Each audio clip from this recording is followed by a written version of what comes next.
Are you the type of person who obsesses over your email inbox? Do you feel like every time your phone or your email inbox dings, rings, buzzes, or makes any type of noise that you need to get on it immediately? I changed my way of thinking, and it's made me so much more productive, and I think it can help you too.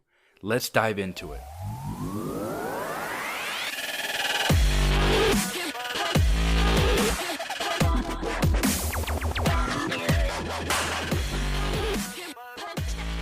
What's up, guys? Matt Weik, Weik Fitness. Thank you so much for tuning into another episode.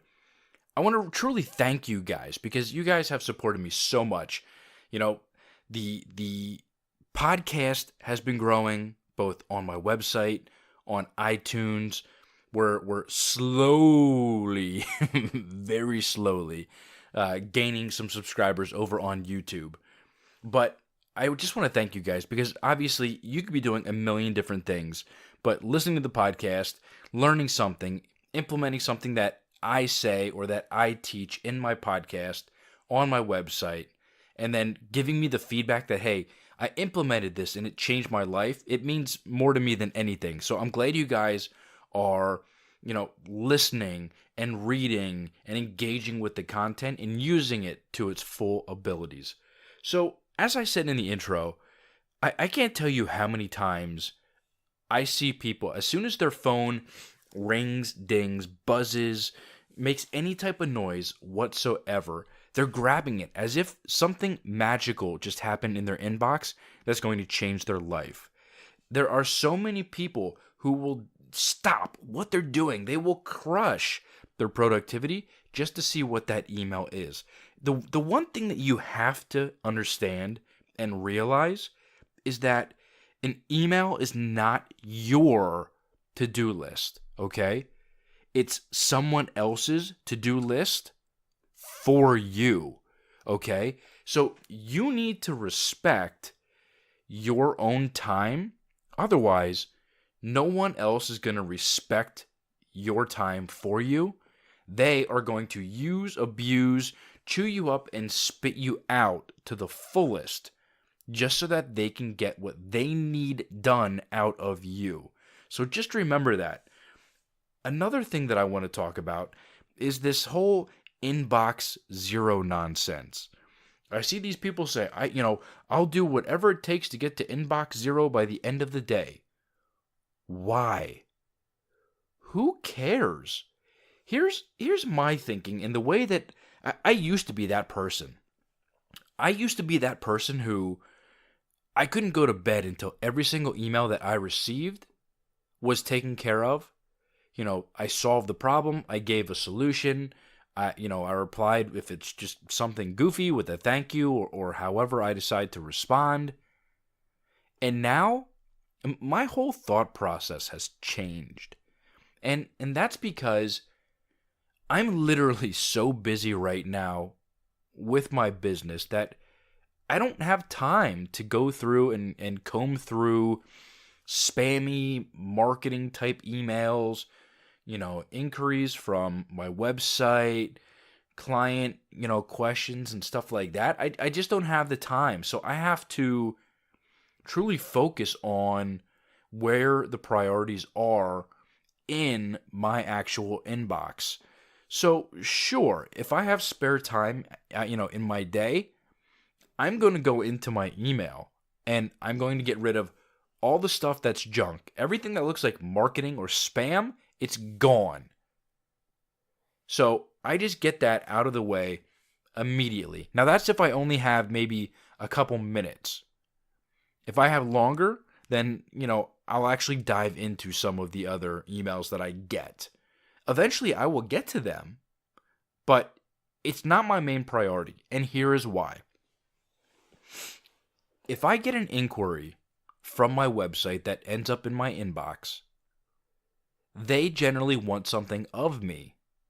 They want to become a client, they have a question that they want me to answer, and that's cool, I appreciate that. And I will get back to them. However, it's gonna be on my time. Now, that might sound like, oh my gosh, Matt, you are such a jerk. Like, What do you mean you're going to get back to them on your time? Well, again, it comes down to I respect my own time. So I demand that same respect from other people. If you can't give me 24 to 48 hours to answer your question, now I get it. My clients, I will take precedence on their emails before I go to anything else.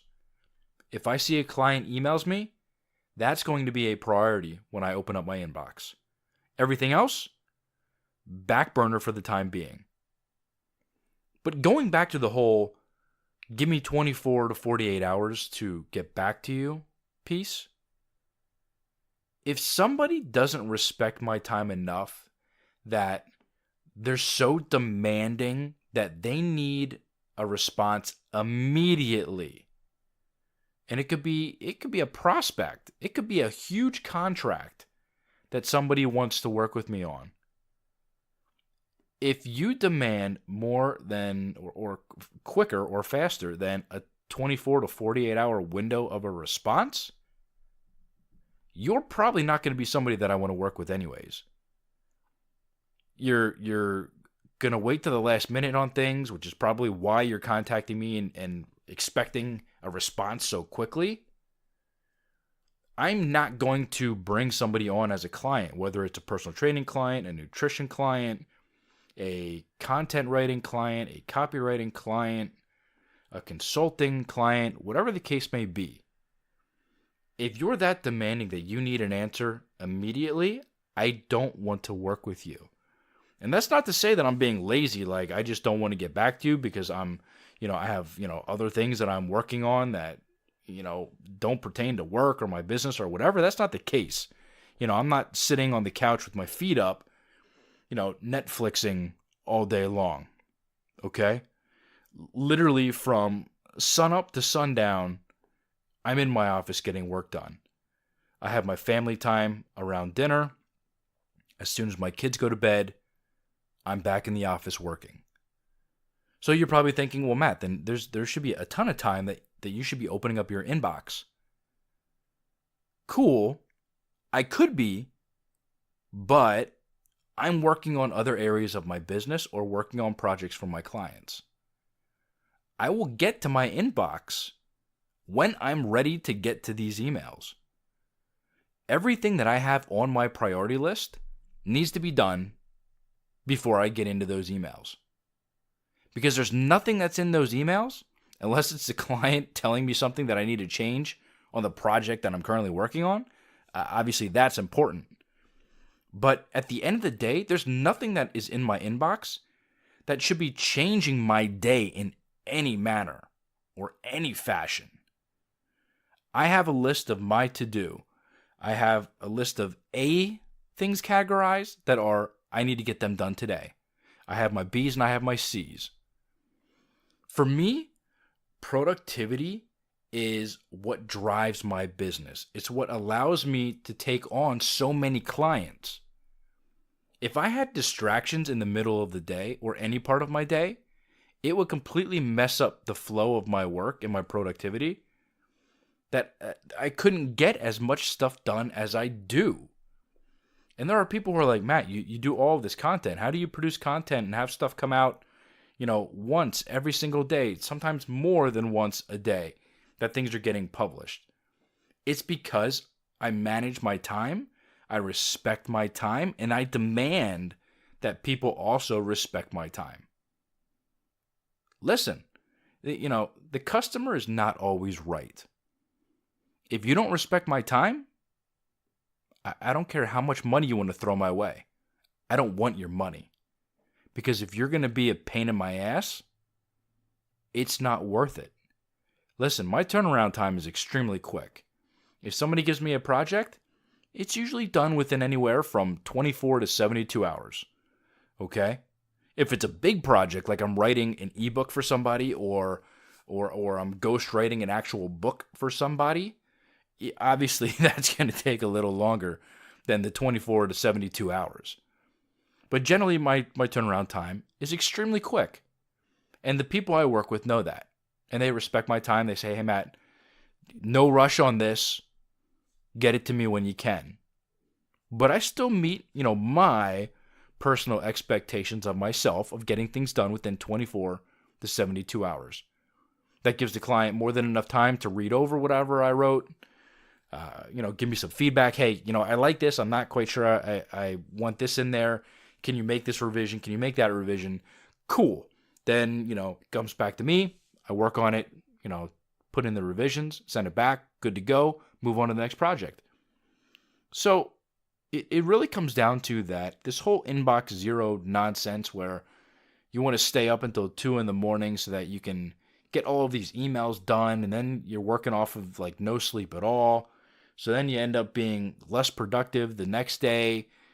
I don't understand how that makes any sense whatsoever. I don't let anything crush my productivity. And in fact, I've gotten so much feedback from the book that I published a few weeks ago called The Productivity Playbook that okay, I guess this is a shameless plug, but honestly, I think everybody should get that book and read it because it's going to teach you strategies, tips, hacks, techniques that you can implement into your daily life and your daily work schedule or your business, if you're a business owner or entrepreneur, that is going to make you so much more productive that you're going to go, wow, I can't believe how much stuff I got done today. I crossed everything off on my list and I still have time left. What can I do now? The feedback has just been amazing. So, this episode, I really just want you guys to think about what your email inbox actually means. Again, I want to go back to how I opened up this whole episode, and that's your email is not your to-do list, okay? But rather, it's other people's to-do list for you. So think about that the next time that you see an email pop up on your desktop or your laptop or your phone. Personally, I turn all my notifications off. If I'm working on a project during the day, I don't even have my email up on my laptop because I don't want any distractions. Because if I get pulled away, it's going to take me so much more time to get back into the flow that it's just not worth it. So I can't have distractions. So think about that the next time your email goes off. That's really all I got for today, guys. Enough with the inbox obsessions. Stop looking at your email. Stop thinking that every time it goes off that there's something important that you feel like you're going to miss out on. The FOMO, the fear of missing out. It's not going to happen. So I hope you guys found value in this episode. I hope you're subscribed to the YouTube channel. I hope you're, subscribed to the iTunes podcast version. If you're over on the website listening to it, I really appreciate that. Thank you so much. Please feel free to visit, all the other areas of my website, the content, the interviews, the blog. There's tons and tons of free value up there. Obviously, the audiobooks and the ebooks and everything else that's up there for you guys to take advantage of. But thank you so much for joining me for another episode. Until next time, take care, guys.